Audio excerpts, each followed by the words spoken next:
Hopefully this is still working as it should. It's been a while since I done a stream. I've just noticed my microphone, the battery light is down to orange.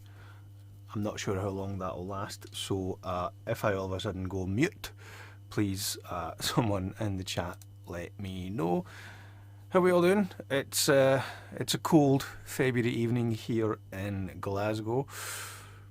I'm going to try and get back to this year, get back to the habit of doing a monthly live stream roundup. I did it for most of 2024. Started off strong in 2025, but I think I only managed to get 2 done.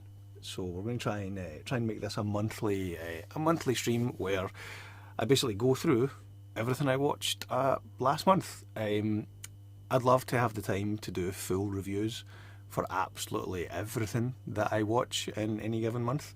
However, that's just not possible. So this is really there's 2 birds, 1 stone type thing. It's good to get a live stream on the channel every now and then, and also this gives me a chance to kind of do mini reviews for the movies that I didn't get a chance to do full reviews for.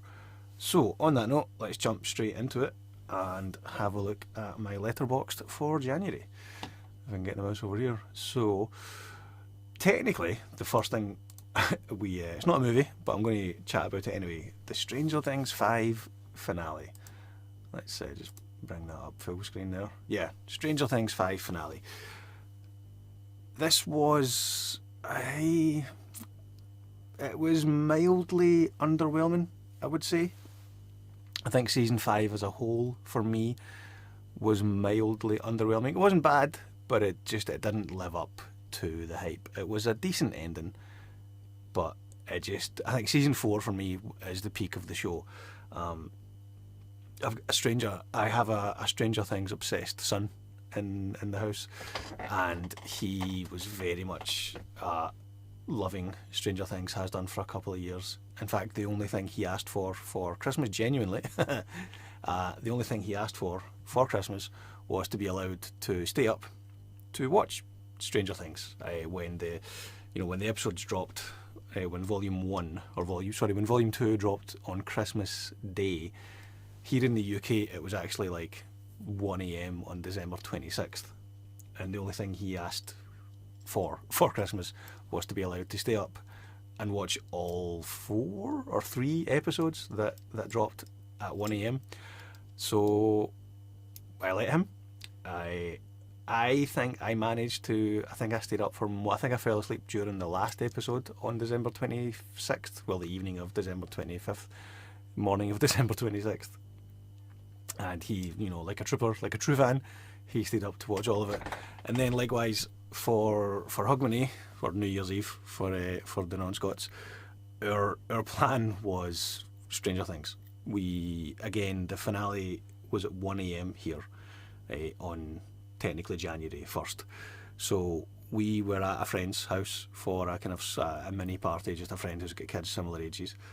We were there for the bells, we were there for actual New Year's, and then we came home not long after the bells so that we could be home in time for the Stranger Things finale.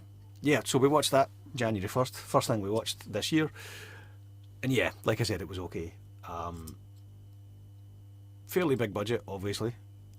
Some of the CGI was impressive, some of it was less than impressive. When Steve and Jonathan are on the tower, that definitely wasn't that impressive. But yeah, Stranger Things season 5 finale, mildly underwhelming, but not terrible. I think I would give it a 7 out of 10. 7 out of 10 for the Stranger Things season 5 finale, and indeed the entire series finale. And that was the first thing we watched. And then we went to bed. And on New Year's Day, we watched Maze Runner: The Death Cure, because over the Christmas holidays, like, the day before and a couple of days before, we'd watched the other Maze Runner movies. And I had never actually seen the second and the third one. I'd never seen... What's the second one called? Hang on, let me go back. Second one... Scorch Trials, yeah. I'd seen the first one, I'd never seen the second one. So yeah, we had a bit of a Maze Runner marathon at the tail end of last year and the start of this year. I won't review the whole trilogy. I saw it, may as well, even though it was last year. Yeah, so the first Maze Runner, I did see that when it came out. That was pretty enjoyable, I would say. I'm trying to remember. It was a long. I think I might have saw it in the cinema. The other two I hadn't actually seen. I did like the first one in that it was fairly self-contained. The second one, the Scorch Trials, it seemed very much like the middle part of a story. It was very much. There was a lot of world building in the Scorch Trials, and not that much action, not that much happening. And then that takes us on to Death Cure, which was better. I did enjoy that more than the first one, and more than the second one. There's a really good train heist action stunt scene that opens Death Cure, that opens the third movie. It does suffer a little bit from world building, as I understand it. There's, I think, excuse me, as I understand it, there's, I think, 5 books in the series, and obviously they haven't made books 4 and 5. So this one still has a bit of world building, but it's better than the second one, not as good as the first one. Ironically, the first one, I think, being the best because it's very much self-contained, apart from the very, very, very end. Yeah, number 2 and number 3 suffered from, having to do too much heavy lifting, too much world building. Yeah, so that was a Maze Runner: The Death Cure, and I think someone has just jumped into the comments talking about that. So let me see if we can bring that up. Where did the comments go? So Gareth was saying video tasties. He's only seen the first. Yeah, I was the same up until literally a month ago. I wouldn't rush to see the second and the third one, to be honest, unless you've got kids who are keen to watch them. Ironically, much like the Resident Evil series, the steelbook set for the Maze Runner movies is a really nice steelbook set. I think I put a post on my Instagram about it a few weeks ago. Mediocre movies, really nice steelbook set, very similar to the Resident Evil franchise, the Mila Jovovich, Paul W.S. Anderson franchise. Mediocre movies, some bad movies, some okay movies in that franchise, but the steelbook set, the pop art steelbook set for Resident Evil is a beautiful steelbook set. It's actually that was my gateway drug into collecting steelbooks. I think that was when I saw that set, I thought, ooh, I want to have them, not just because the movies, but that steelbook set. I want to have the steelbook set, and that led me down a dark path, shall we say. Gareth's saying also maybe the second. Yeah, you maybe did see it and can't remember it. It's not that memorable, to be honest.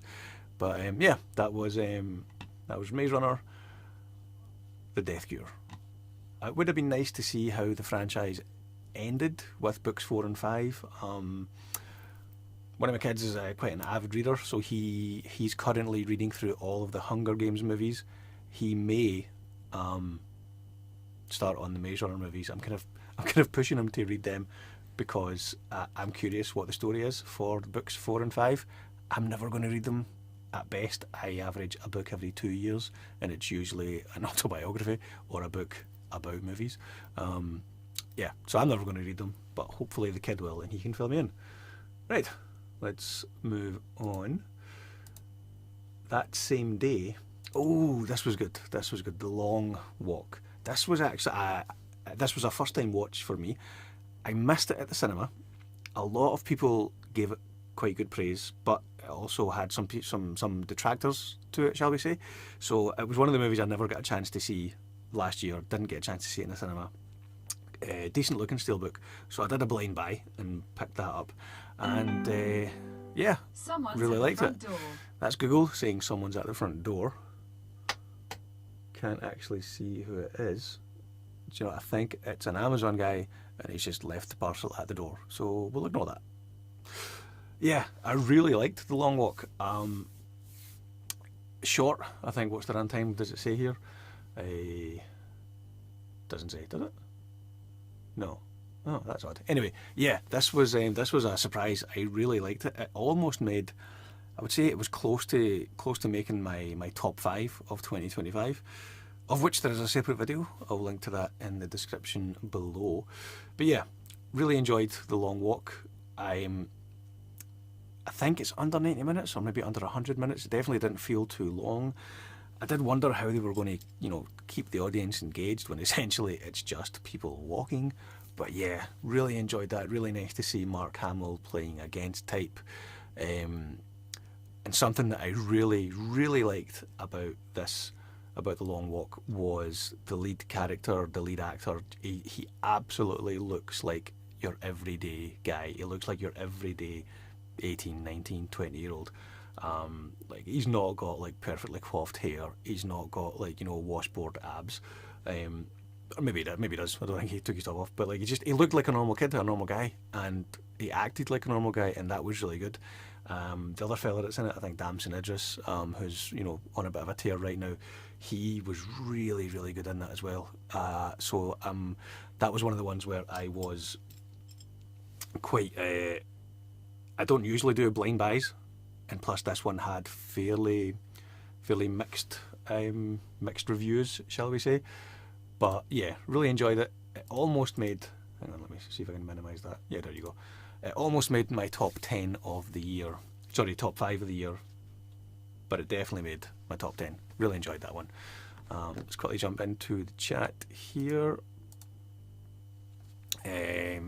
Dom is saying you can do an unboxing with your Amazon delivery. I don't think it'll be anything exciting. I think it's actually it's study aids for my stepdaughter. She's 15. She's got her Nat 5. Is it Nat 5? She's got her exams coming up in May, and the other day we were just going over like study plans and what to do and how you study and things like that. Even though it was like years ago when I was in high school studying. Yeah, so I could do an unboxing of that, but it would be like a 10-day planner for study plans and flashcards and different coloured pens and whatnot. So it wouldn't be anything exciting. However, now that you mention it, I probably will be doing an unboxing for the Hamnet vinyl soundtrack by Max Richter. This won't be reviewed or talked about. The movie won't be reviewed or talked about in this stream, because I think it was like just 2 or 3 days ago that I saw it. So definitely that'll be in the February live stream. But Jesus, that's an emotional movie, Hamnet. That's, again, I won't go too much into that because that'll be next month's live stream. But yeah, the soundtrack. As soon as I came home from watching the movie, I ordered the soundtrack. Again, this didn't make my top 5 soundtracks of 2025 because here in the UK at least it came out in 2026. But I think it's a safe bet to say that the Hamnet score will make my top 5 scores of 2026 when I do that video in a year's time. Let's see what else in the chat. Cinematic Tendency, watching from work. Good man, thank you very much. Hopefully your work isn't like lifting heavy machinery or anything that you'll get distracted by, but I appreciate that, my man. And Mockingbird Vic says, The Long Walk was great, and yeah, amazing how just walking can keep you engaged with the story the whole time. Exactly. I want to actually check the runtime of that because it felt like it whizzed by. Hey Google, what's the running time of The Long Walk? The running time of The Long Walk is 1 hour and 48 minutes. There you go. Hour and 48 minutes, so longer than I thought. I actually, just from memory, I would have thought, yeah, that was probably a less than 90-minute movie, but there you go, hour and 48 minutes for The Long Walk. And it breezed by. It felt like an under 90-minute movie. Yeah, Long Walk, really enjoyed it. 8 out of 10 for that one. Right. And then I think the first few days in January were a good few days for watching movies. Let's see. The next day, finally got around to watching One Battle After Another. I think I might be in the minority with this one. However, I was not impressed with this movie. The fact that it's the frontrunner for best movie, the fact that it's on a lot of people's, top 5 or top 1 of 2025. don't want to say it's baffling to me, but yeah, it definitely didn't scratch my top 5, top 10, or top 20 of the year. Good performances, good basic baseline story. I mean, it looks great. The cinematography is great. Like technically, visually, aesthetically, it's all top marks. But it just tonally felt like a bit of a mishmash. Like what have I wrote here? Yeah, tonally it felt like a bit of a mishmash. Is it a crime caper? Is it a serious drama? Like, is it Big Lebowski or is it Heat? The two tones that seem to be like fighting for the spotlight in that movie just didn't sit well with me. And the score as well. I love movie scores. A score has to really stand out in a negative way for me to not like it. And I'm sad to say that the score for this was like just overbearing, overwhelming. It was distracting. Yeah, didn't like the score for this. Again, it's great performances. Sean Penn is great. As was a Colonel Lockjaw. What a name. Yeah, but I just didn't love it. It's too long as well. Like, I think in there is a 2-hour cut or like a 1 hour 50-minute cut of that movie with a different score that focuses on, that basically picks a tone and sticks to it. I think that's the version of that movie that I would want to watch. Yeah, it's a 3 out of 5, 6 out of 10 movie at best for me. But I'm very well aware that I am in the absolute minority with that one. Because, let's see, who else says that? Cinematic Tendencies saying one battle after another was good, but that's it for me. Oh yeah, so good, but not great. Yeah. For me, it's a step below that. I would say it's okay, but not good. But I appreciate probably in the vast minority for that. Hang on a wee second while I reach for my juice. Borrowing my good lady's Joy cup because my Mission Impossible cup is in the wash. Right, moving on. Let's see.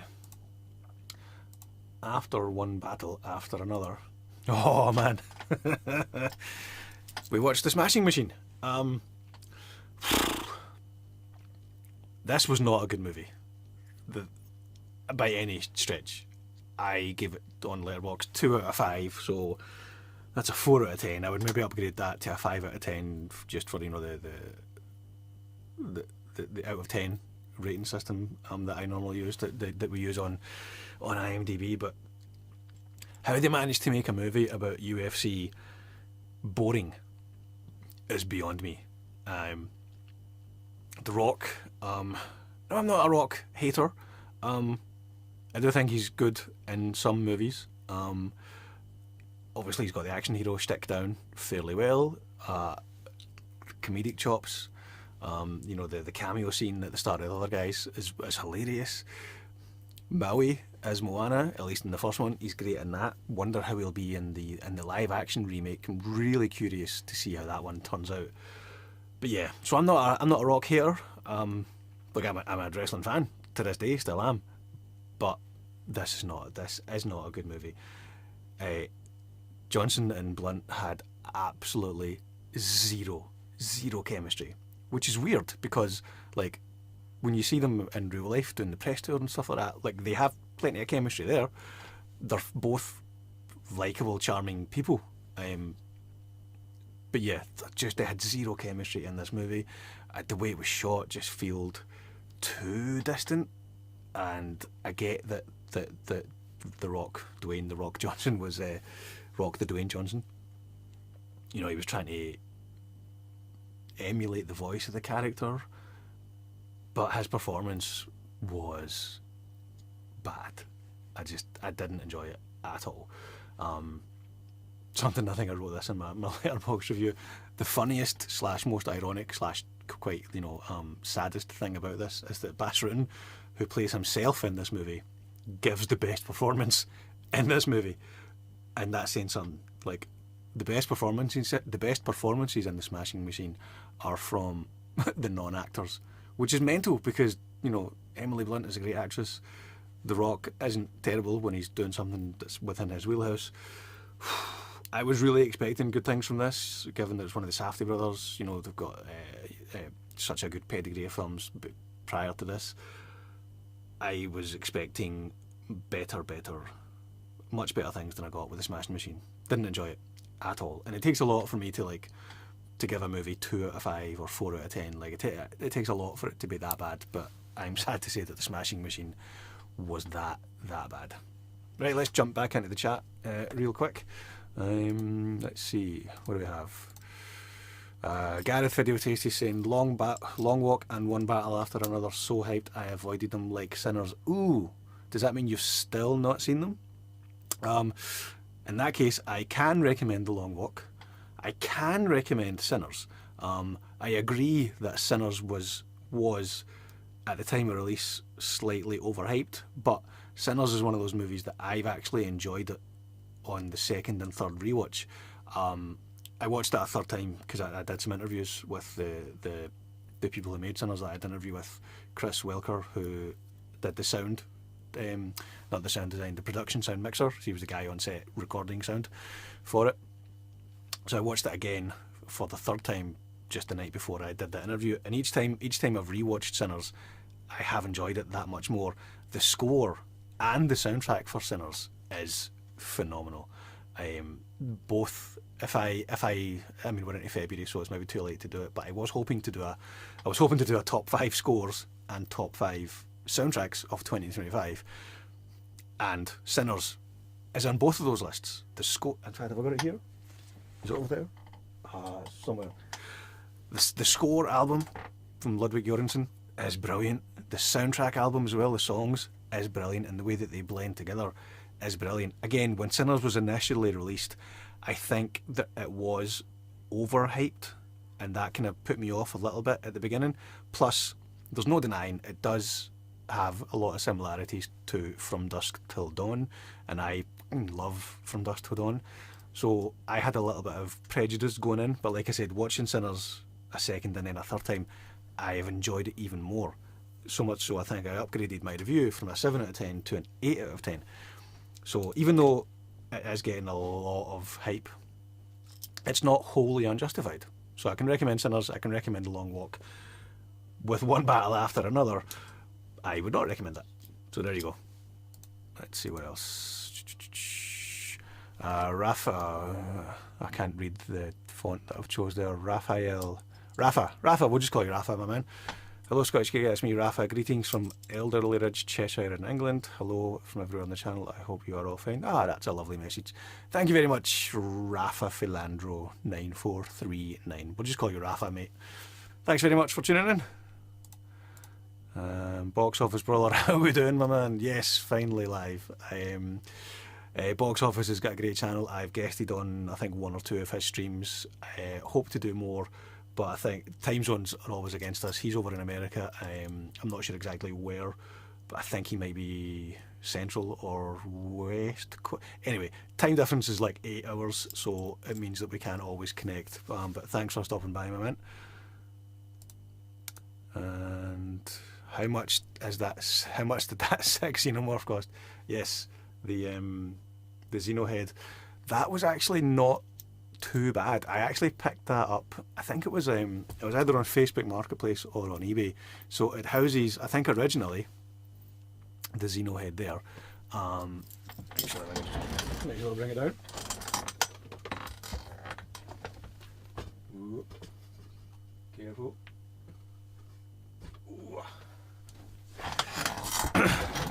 So if my good lady ever watches this live stream, she will balk at the sight of this, because this, even though I regard this as a work of art and want it displayed in our living room, my long-suffering good lady draws the line at this, which is fair enough, because our living room is basically a steelbook and DVD Blu-ray library.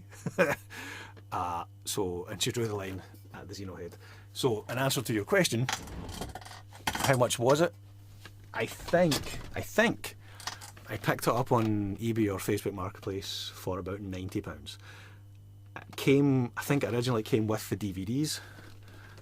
The DVDs are in here, but I also stuck in the Blu-rays, I think. Did I? Hang on. From the Blu-ray box set that I had. Or is this just the DVDs? Oh no, wait, this is just the DVDs.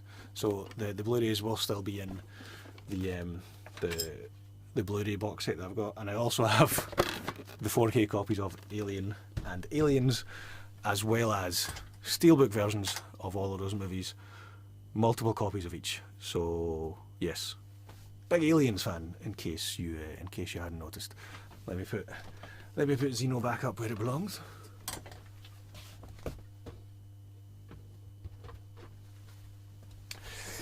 Yeah, a fun game. I say fun, I say game. Fun game I like to play is to sometimes try and sneak it back into the living room on a shelf or behind somewhere, in the hopes that my better half won't recognise it or won't notice it, but she does as soon as she comes in, and it gets banished back in here. But yeah, I think that and the and my mother box Atlantean edition of Zack Snyder's Justice League, that's a mouthful. Those are probably my two most prized possessions in terms of like movie prop memorabilia. This one is cool as well. The hand from Talk to Me, that was actually that holds a special place in my heart, because not only is it a cool movie, but the very first ever live stream I did, not long after launching the channel, was to do with the hand, and I got the people watching the live stream to suggest names of movie characters to write on the hand. So yeah, that's a special one. Anyway, that's a really long answer to a simple question. It cost about £90. There you go. Let's see, what else have we got in the comments here? That old Yorkshire Geek says, I enjoyed The Long Walk. Yep, good movie. I got Sinners on Blu-ray, but haven't got around to watching it yet. Well, you didn't say 4. Well, I'm sure the Blu-ray looks great as well, but the 4K disc looks phenomenal. The IMAX scenes do open up in terms of the aspect ratio. Obviously, it's not full IMAX because that doesn't fit on a 16:9 TV screen, but it does go from, I don't know, from like the 2.35 to 16:9 or whatever the numbers may be. The 4K disc is phenomenal. What I really liked about that is, because it was all shot on film and shot on IMAX film, it's not perfect. Like, the focus isn't always perfect. It doesn't have like a clean digital sheen to it. And I'm not like a film purist. Like, digital movies look great. Top Gun Maverick digital film looks as one of, if not the best looking 4K discs I own, and I own many. So it's not like I'm film is better than digital. But Sinners looks brilliant. And part of the reason it looks great is because it's not perfect. It's like the imperfections of film make it look great. But yeah, Sinners is really good. I would give it a watch, especially if you've bought the disc. Let's see, Rafa saying, do you collect physical media discs, standard, like from Arrow Video, Second Sight Films UK, and some Eureka Entertainment titles? Yes, and yes. Yes to all of them. You can't really see much in here. There's a tiny stack there from a recent video that I did about my top 5 movies of 2025. But yeah, if I was to move the camera next door into the living room, I think at last count I've got about 1,200 steelbooks, about 700 DVDs that are actually, the actual cases are in storage box in the loft, and the actual discs are just in these like kind of DJ style disc wallets because I had no room. But yeah, very much. This whole channel started really as a. I've just realised I can't see me with that comment. Hang on, let me see if I can slide up. There, that's better, kind of. I'll go down a wee bit. There we go. Yeah, what's the question? Yes, I do. This channel started as mainly a physical media focused channel, and I kind of like morphed into doing movie reviews as well. And then from that also kind of morphed into doing film festival coverage, which kind of led to interviewing filmmakers. So that's kind of, I've been thinking about that lately actually, the kind of the goal and the focus of the channel, and whether or not I should do separate channels for separate things. But yeah, as it is just now, the channel hopefully should be equally split between physical media showcases, unboxings, things like that, movie reviews, and like movie interviews with like filmmakers and things like that. Hopefully all three of them can exist harmoniously on the one channel, and it's not like, oh, there's another movie interview, I don't want to watch that, I want to watch, you know, the pretty steelbooks, and vice versa. Hopefully all three can exist in the same channel. We'll see how things go. Gareth says, hard to trust a man who loves true romance. You shut your mouth, Gareth. How dare you? In fact, I think I still have it. Is it still here? Yes. Anyone who is subbed to Gareth's channel can go ahead and unsub because he doesn't like true romance. He's a moron. I jest. I love you really, but you are a moron.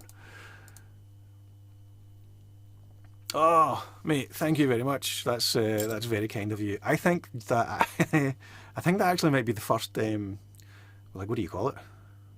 Is it a tip they call it on YouTube? Or I don't actually know.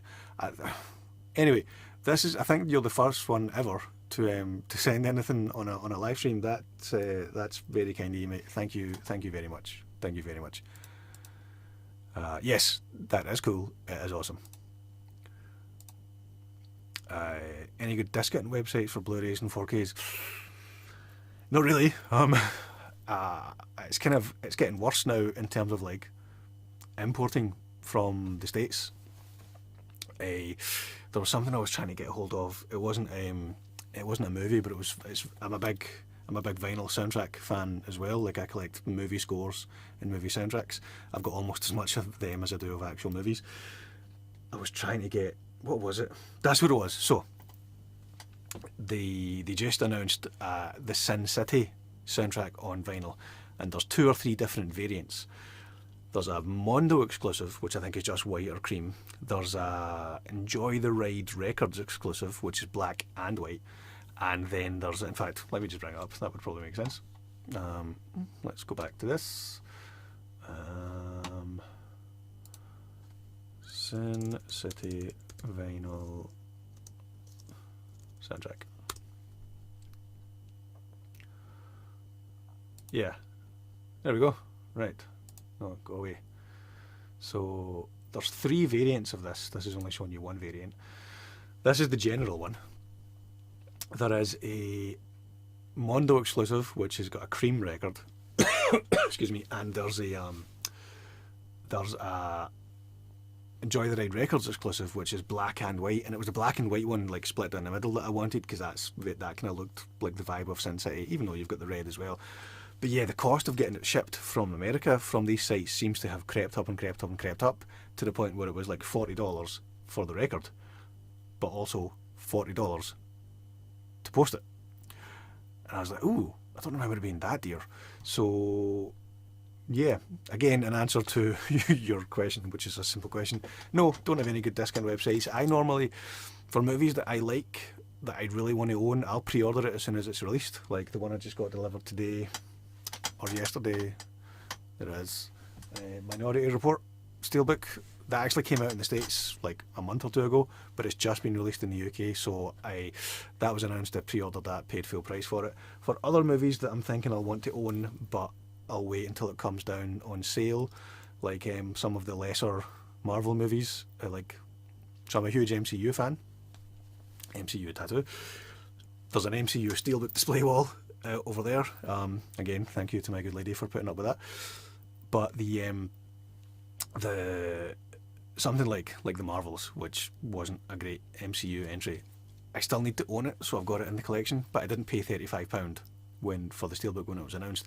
I waited until it was in like a 2 for $30 deal, where I think I picked up the Marvels and Craven, because I also wanted to complete my Sony Spider-Man Universe Steelbook set, which is mental because I don't know if I'll ever have a desire to watch Craven or Madam Web ever again, but I own them.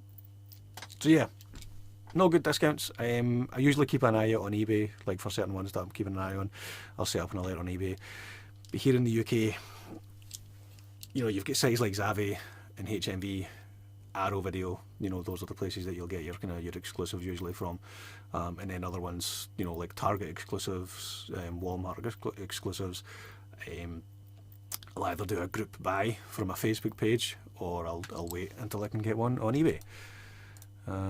Let's see. I draw the line at that number too. Indeed. But it looks cool. Raf says, picked up at least 2 films, standard Blu-ray from major physical media labels from Warner Bros. And A24. Long Legs and Weapons, mystery horror thriller film. What was the mystery horror thriller film? Or are you saying those are mystery horror thriller films? Again, this'll put me in the minority. I didn't like Weapons. Didn't like it that much. And Long Legs was okay. But yeah, I know the whole world loved Weapons. I wasn't a huge fan of it. Oh, these big... I need to try and resize those comments because it's covering me. But yeah, there we go. Right, let's jump back in to the watch list. Where did we get to? We're only a few movies in, guys. A few days later on the 6th, went to see 28 years later, The Bone Temple. Now, I do have a full review. I do have a full review for this on the channel. I've also got a spoiler special discussion with my man Badger. Was it on his channel or my channel? I think it was on my channel. Anyway, I'll make sure they're both linked in the description below the full review. It's a shame, 28 years later, The Bone Temple. It's probably... I enjoyed it even more than 28 years later from last year. It's probably the second best of the franchise. It's right up there with the first one. But it's not been doing business at the box office.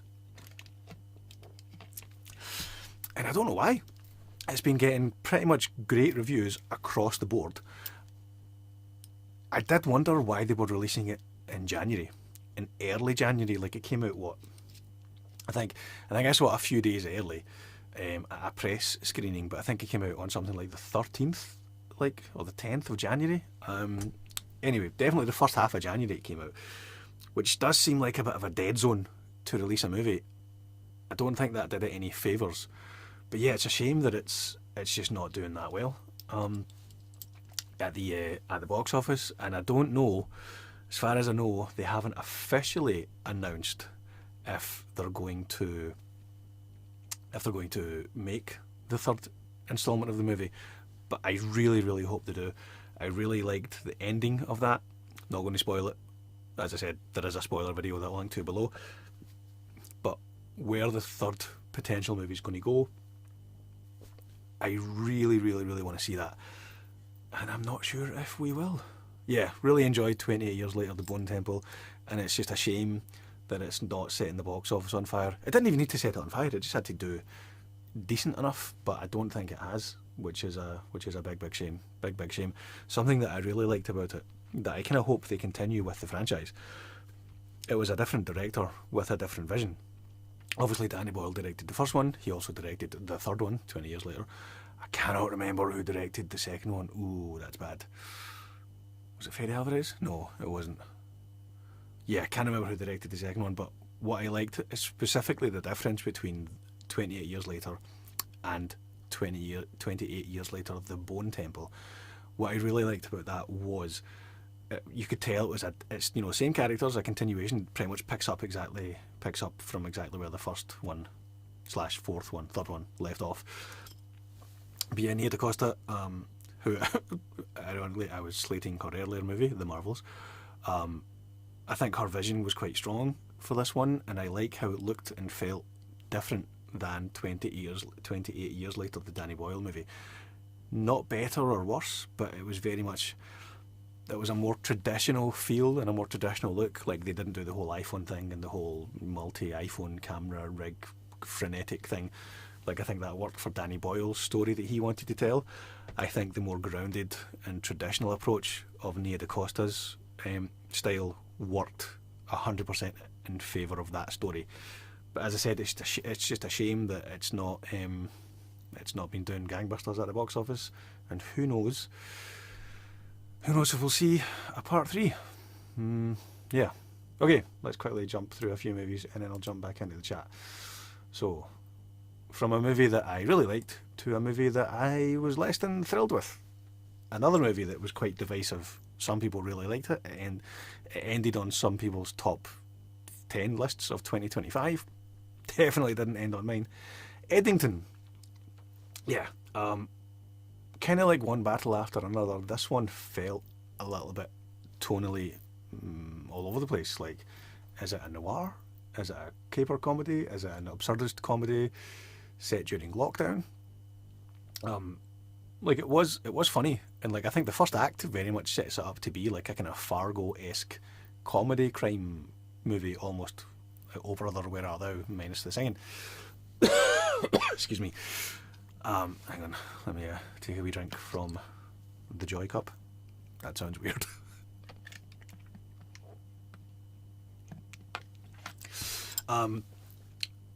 Yeah, crime thriller, caper comedy, conspiracy drama.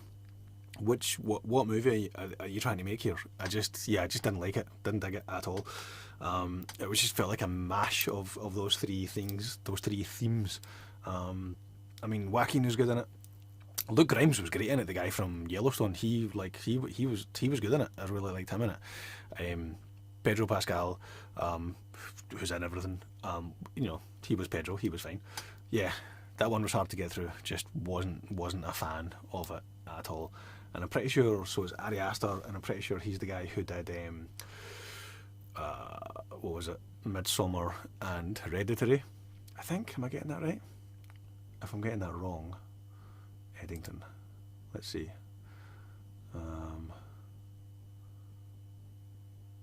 Where does it tell you? Crew, director, Ari Aster. Yes, Midsommar and Hereditary. Both of those movies are good. Hereditary especially is phenomenal.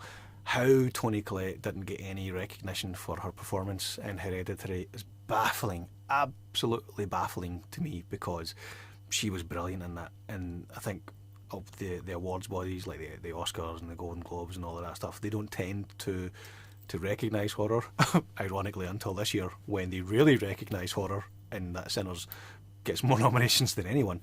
Yeah, Hereditary was amazing. Toni Collette's performance in that was outstanding, definitely awards worthy.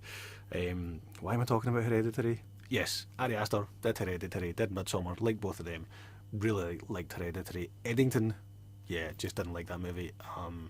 Very much a Marmite movie. I reckon you either really like it or you really don't. Alrighty, let's quickly jump back into the chat. Gareth saying, I'll have to watch One Battle soon as interviewing a minor actor. Ooh, teaser for Gareth's channel. If you're if the link for that is already up, mate, feel free to pop it in the comments, and we'll see who Gareth is going to be interviewing. A minor actor from One Battle. Let me think, who could that be? Minor actor from One Battle. So it wouldn't be the daughter. Would it be... Yeah, anyway, yeah, let us know in the comments if you can, or if it's still a secret, Ooh, it's exciting. Raf says, getting the standard Blu-ray and 4K disc of Sinners by Warner Brothers. Late February as well, be a nice day for me. Good stuff, yep, like I said, I enjoyed that, and it's a great looking disc.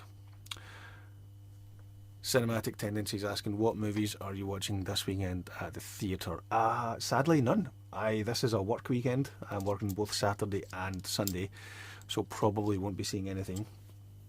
I am keen to get to see Marty Supreme before it leaves cinemas, because that's I'm trying to work my way through all of the big Oscar movies to kind of tick them off the list, so I can see them all before the Oscars. That's a big one that I want to see. So if I was going to the cinema this weekend, that's probably what I'd be keen to see, because I've still not seen it yet. What about you, my man? What are you watching this weekend? Let's see who else. Old Yorkshire Geek says, didn't hate Weapons, but thought it was overrated. I didn't hate it, but yes, it was definitely overrated. 100% overrated. Mockingbird says, Eddington didn't have a clue what it wanted to be. Yes, 100% agree. Eddington did not know what it wanted to be. The way it ended as well was like almost like something out of like a comedy sketch show, like something at a still game. which was weird. Anyway, that was it. Let's jump back in, crack on through. Let's see what else. Together. This was again one of the movies from last year that I never got a chance to see in the cinema, but it was high on my list of movies that I did want to see. So it wasn't a blind buy. This was just a digital rental. But I really did enjoy this. Kind of like, what did I say in my League B notes here? It's kind of like Society meets The Thing meets Marriage Story. I'm quite proud of that one. Yeah, Together, Society meets The Thing meets Marriage Story. That's a nice mashup, if you will, of Together. It was really good. It was refreshing to see a kind of a new story in horror, even though it's not. Like I said, even just with my mashup description, you can see where the influences come from. Especially, I would say, Society and The Thing to a lesser extent. It was excuse me. It was under 100 minutes, which is great. It's okay for movies to be 100 minutes or less. It's okay for movies to be 90 minutes or less. Speaking of 90 minutes or less, there is a really good podcast called 90 Minutes or Less, where they just review and recommend movies that are 90 minutes or less. Check them out on Spotify. They've got Instagram and whatnot. 90 minutes or less. Really good podcast and page. Definitely check it out. The double meanings with some of the story elements and lines of dialogue was quite fun. I did enjoy that. I think both leads, Dave Franco and was it Alison Brie, who are married in real life. I think their chemistry really lended itself to the movie. I think that would have been a difficult movie to make with a couple who weren't a real couple. Although maybe not. I mean, that's what acting is. But yeah, I think casting a real life couple was a clever wee twist. Not a twist, but like a clever hook for that movie. Together, really did enjoy it. That's one of the ones where if there was a steelbook that had really nice artwork on the front and it was on sale for like 20 quid or less, that's probably one I would pick up, especially if it had like commentary tracks or extra features or whatnot, which sadly, not many things do. Like in one of the interviews that I did recently with some of the crew from The Rip, I'll link to those videos in the description as well, we talked about that. We talked about the fact that The Rip is a relatively big budget Netflix action movie starring Ben Affleck and Matt Damon from a proven action director. That's the kind of movie that 20 years ago. Actually, I'm probably going to we'll pause that because I'm probably going to be talking about The Rip in a few movies time. So we'll come back to that. Let's quickly jump into the chat. Let's see, Cinematic Tendency. What's your name, mate? So I can stop saying Cinematic Tendency. If you don't mind, just pop your first name or something in the comments. Going to try a double feature tonight, hopefully. The Strangers Chapter 3 and Whistle. Strangers Chapter 3, I won't be seeing that. Didn't like Chapter 1, didn't even bother with Chapter 2. I definitely won't be bothering with Chapter 3. Whistle, I am really keen to see that. I missed the press screening a few days ago for that, sadly. One of the middle child had a dentist appointment that took me away from it, poor me. So yeah, I missed the press screening for that, but I'll hopefully try and catch it when it's actually out. That does look intriguing. Raf says, didn't enjoy one battle after another, starring Leo. This film for me was very boring and had a poorly written plot, not as good for me as well. Yep, I agree. Good stuff. Dom was saying, watch The Wrecking Crew with Jason Momoa, good fun. Have you watched it? I put it on last night. I watched the opening 60 seconds and then I got a notification on my phone about a work thing. So I paused it and I came into the office and dealt with the work thing, and the work thing that I dealt with ended up taking a lot longer than I thought. So by the time I was finished, I didn't have time to actually sit down and watch a full movie. So I watched an episode of Rick and Morty and then went to bed. But yes, The Wrecking Crew, I'll probably... Do you know what? Because I'm not making it to the cinema this weekend, I'm away for work this weekend, I'll probably watch that in a hotel bed on my laptop this weekend, because that does look good fun. Speaking of Jason Momoa and Dave Bautista, if you haven't seen the TV show See, S-E-E, See, it's on Apple TV Plus. Is it Apple Plus? Apple TV Plus? Anyway, Apple's, paid streaming service. There's 3 seasons of it. It's set in the future. It's an ultra violent, dark dystopian kind of like gritty grungy movie. It's kind of like it's Game of Thrones meets The Road, kind of. It's set in in a kind of distant future. I think 100 or so, or 200 or so years in the future, where basically the whole world is blind. Everyone is blind. And so they've kind of went back to the Dark Ages almost, like technology's pretty much disappeared or has been blown up because of, I think, nuclear war or whatnot. But yeah, Jason Momoa and Dave Bautista, Jason Momoa is the lead in that show, and Dave Bautista is the main bad guy in season 2, I think. It's bloody brilliant. I've been recommending it to my friends for 3 years. I don't think any of them have watched it because not a lot of people have Apple TV. But honestly, if you can get a free trial for Apple TV, if they still do that, and just get it for a month and watch C. If you watch nothing else, watch C. But if you are going to watch other things on Apple TV, that Jason Segel comedy, Shrinking, is very good. Obviously, the Jason Sudeikis football comedy, Welcome. No, what's it called? Oh, what's it called? Not Welcome to Wrexham. Ted Lasso. That's really good as well. This sounds like a plug or a paid ad for Apple TV Plus. It absolutely isn't. However, I will happily sell out if Apple wants to give me money. But yeah, C with Jason Momoa and Dave Bautista, it's very good, and that's what got me thinking of that because of The Wrecking Crew, which I haven't watched yet, but I hopefully will this weekend. Raf says, together, supernatural horror film sounds great. Still not watched this. Modern horror gem. Is this modern horror good or bad? It's good. It's very good. I think I gave it 8 out of 10. Definitely worth your time. 2 excellent horror films that I own physical media. 2001 Trouble Every Day. Ooh, haven't heard of that. 2022 Bones and All, starring Timothée Chalamet. I haven't seen either of them. I haven't heard of the first one you mentioned, Trouble Every Day, but I have heard of Bones and All. I remember seeing the trailer for that. That did look interesting, but I haven't seen it yet. Gerard, I will remember that. Gerard, thank you very much, my man. Right, let's jump back in and power through the list. Where did we get to? I got a screener copy of If I Had Legs, I'd Kick You for an interview. Annoyingly, this is one of those movies. Hang on, let me take a sip of joy.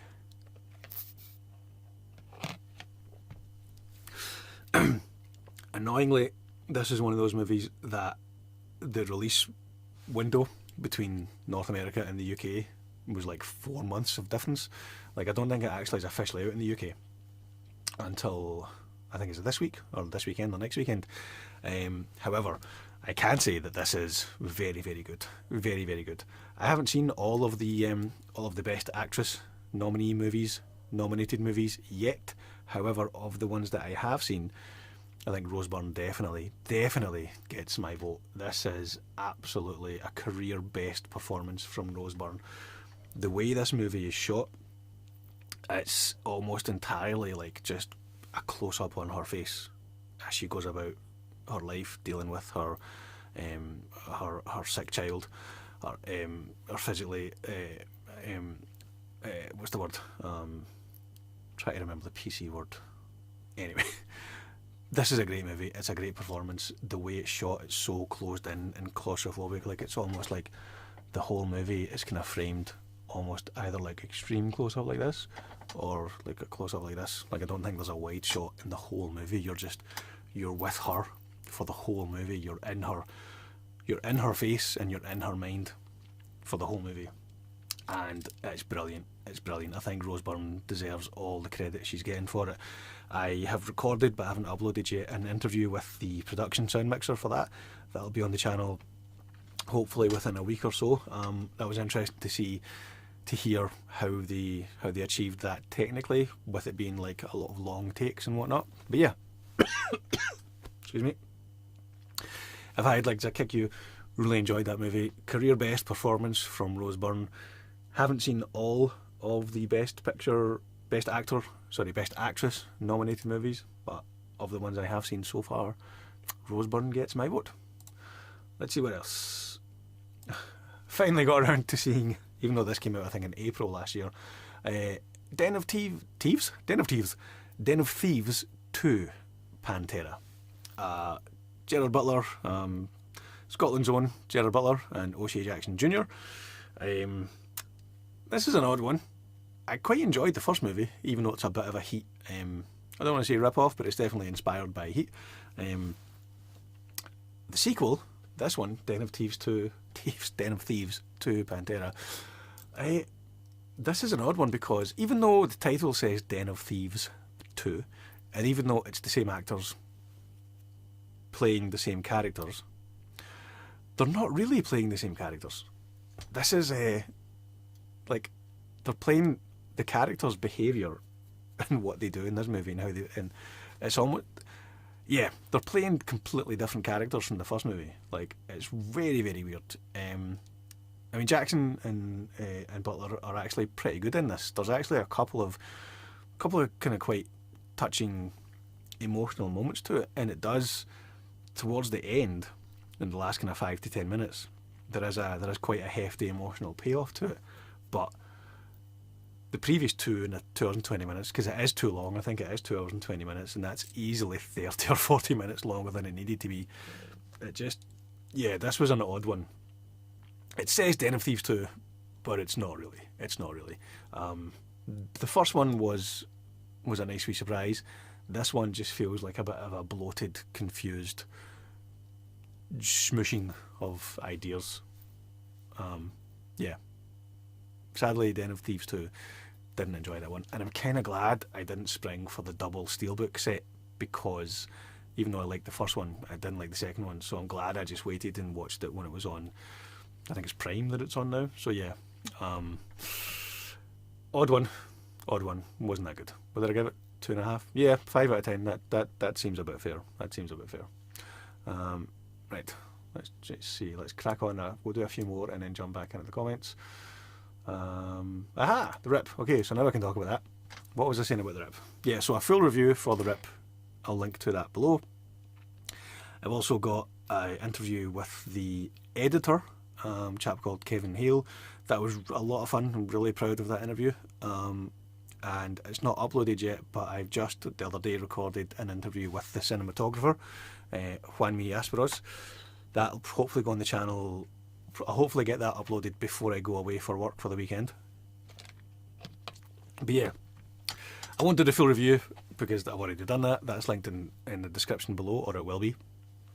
What I will say though is something, as I mentioned earlier on when I was chatting to the folks, the editor and the cinematographer, about the fact that this is the kind of movie that would 20 years ago have done really well in the cinema, and it would have done really well on DVD. This is the kind of movie I would buy this DVD, especially if it's like a collector's edition set with the extra features, deleted scenes, commentary track.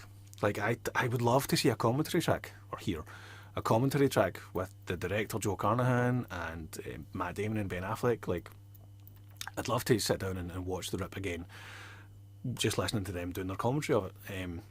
I think like Ben Affleck's commentary track for Armageddon is hilarious. It's kind of like it's legendary in the circles of commentary track fans, because I don't know if any of the studio executives bothered to check what he said, but he says some less than positive things about the movie Armageddon, even though like he overall had positive things to say about it.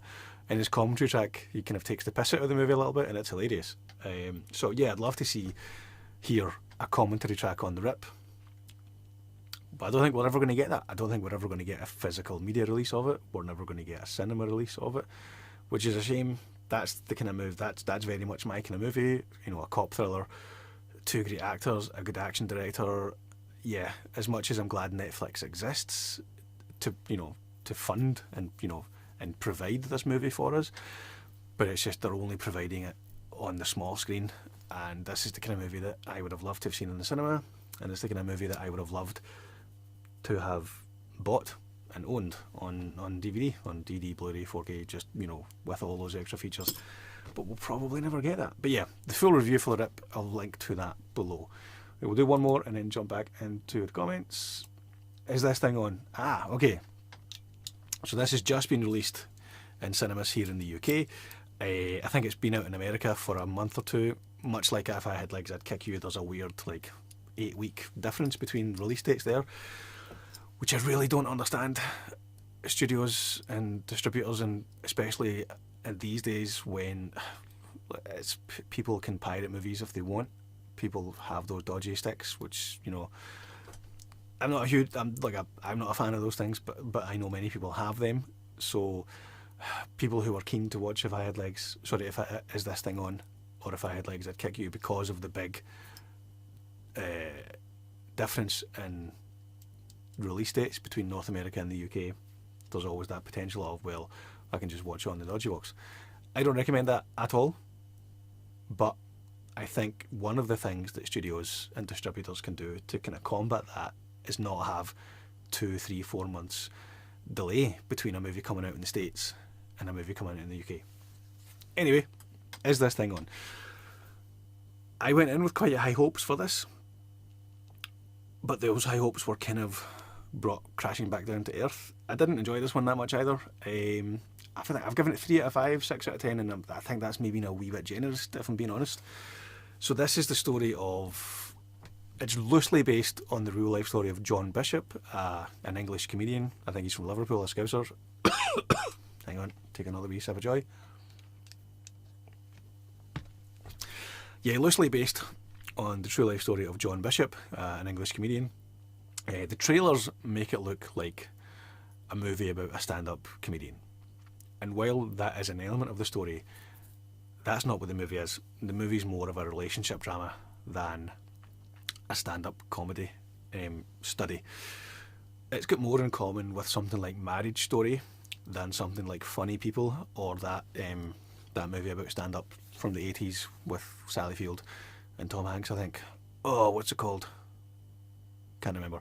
But yeah, this movie Is This Thing On, more in common with Marriage Story, with Kramer versus Kramer, than a movie about stand-up comedy, sadly. I think the trailers have done this movie a disservice, because at least in my interpretation of it, the trailers sold it as a different movie than what we got, unfortunately.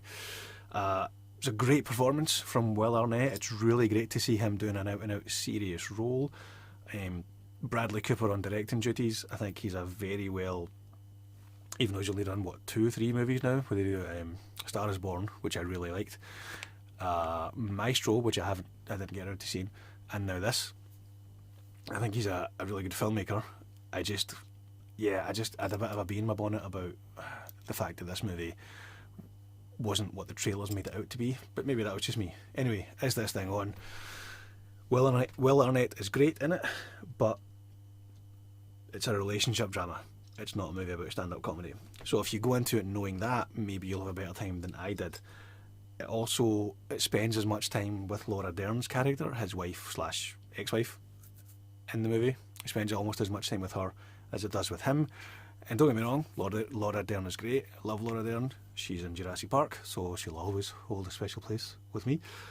But every time this movie cut to her storyline, I was just like, oh, I want to get back to Will Arnett and see how the stand-up comedy thing is going. So that it just didn't click with me, sadly. Right, let's jump back into the comments if there are any. Gerard says, Cinematic Tendency, I liked and bought Den of Thieves, the sequel wasn't good. Yep, you said it much more succinctly than I did. There you go, my whole spiel in one sentence. I liked and bought Den of Thieves, the sequel wasn't good. True words, true words. Let's see. Hello, Acres of Movies, how we doing? Do you have a favourite comedy movie star? Thanks from... Oh no, your comment is not... Is it? I'm going to guess, Stacey? Favourite comedy movie star. So 2 names that came to mind immediately there based on my favourite comedy movies would be Jim Carrey, because I think Dumb and Dumber is probably the second funniest movie of all time. And the first, my favourite comedy of all time, is Anchorman. So Will Ferrell. So there you go. Jim Carrey and Will Ferrell would be my 2 favourite comedy actors. I'm wondering why the comment is not... It's kind of stretched off screen there. I'll need to look at that. Oh, hang on. That's not what I wanted to do. Where are we? Did that one. What do you like better, Boomerang or Shocker? That's random. Boomerang as in the Eddie Murphy sex comedy? or relationship comedy, and shocker as in the death row inmate who gets electrocuted but doesn't die. I have seen them both. I barely remember them. If I was forced to pick one to watch just now, I would watch Shocker, to be honest. If those are the two movies that you are speaking of, if they make a The Birds reboot with Gerard Butler, be good for the Rod Taylor role. Wow, you're hitting it with some random ones here. I have seen The Birds once. Like, I think we watched it as part of the film and TV course that I did back in uni, way back in 19 something. I'm going to say no. I don't think I'd want to see Gerard Butler in that role. I'd want to see someone. Do you know who? I'm going to replace Gerard Butler, even though I love Jerry. I think he would be too. He would just punch the birds to death. So I'm going to take Gerard Butler out, and I'm going to recast that role with Kyle Chandler, who was recently in The Rip, but as many will know, he's Coach Taylor from Friday Night Lights, because clear eyes, full hearts, can't lose. I don't know if anyone will get that reference, but for those who do, well done. Yeah, that's a random one. Dom says, really enjoyed The Rip, definitely would have shoved some of that cash in my waistband. Yeah, that was, yeah.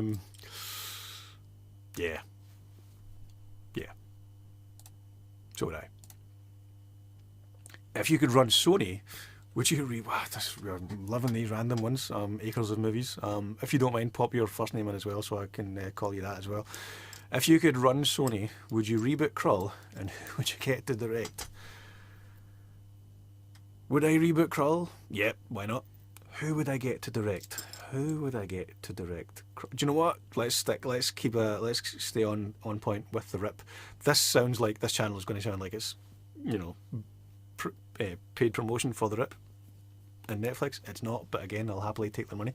Let's get Joe Carnahan to direct the reboot of The Krull, and let's have Jerry Butler in that. There you go. So Gerard Butler, due to scheduling conflicts, has vacated the role of the remake of The Birds, allowing Kyle Chandler to step in. But that now means that Gerard Butler can star in the Joe Carnahan directed reboot of Krull. This live stream's taking an interesting turn, but I'm loving it.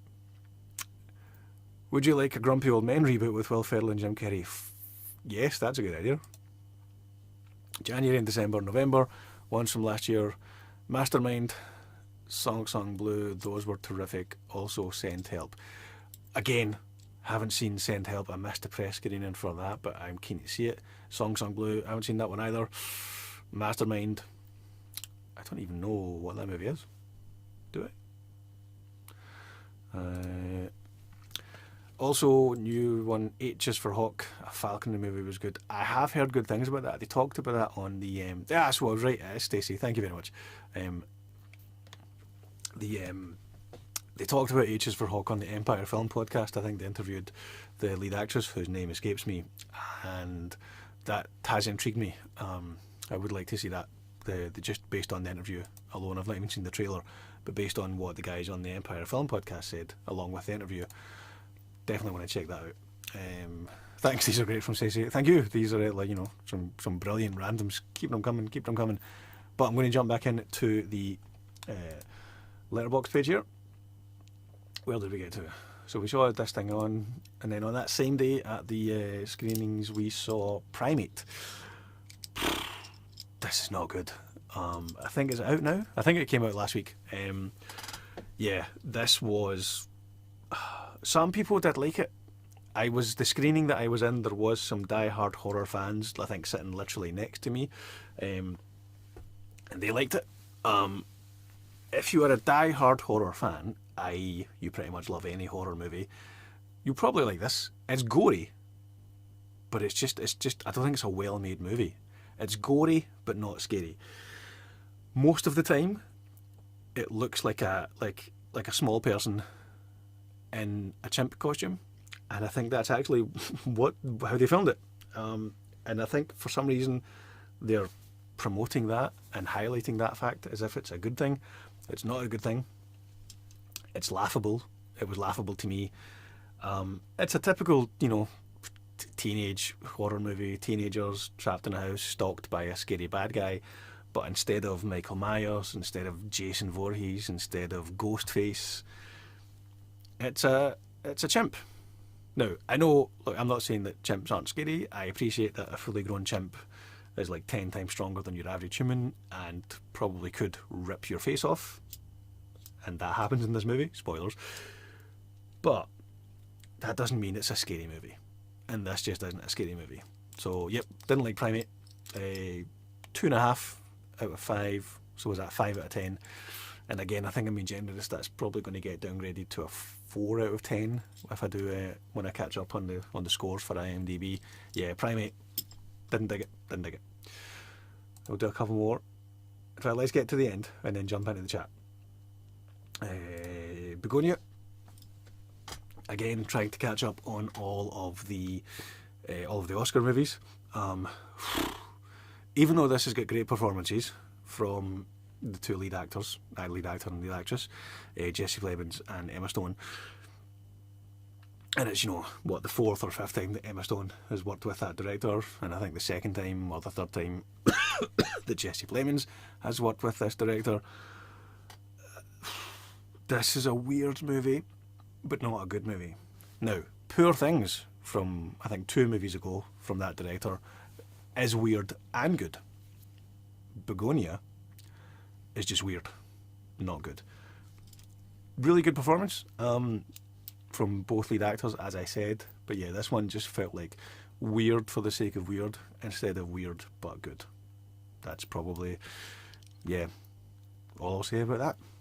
But again, I'm really curious, like with this movie, with Begonia, with One Battle After Another, I can't remember the last time there was so many movies that made the cut for Best Picture at the Oscars that I really think are bad movies. I can't remember the last time that happened in a single year. Because what have we got? I can't remember off the top of my head, but I know One Battle After Another is, I think, still the frontrunner nominated for Best Picture and frontrunner to win, I think. Begonia, I think, is also nominated for Best Picture.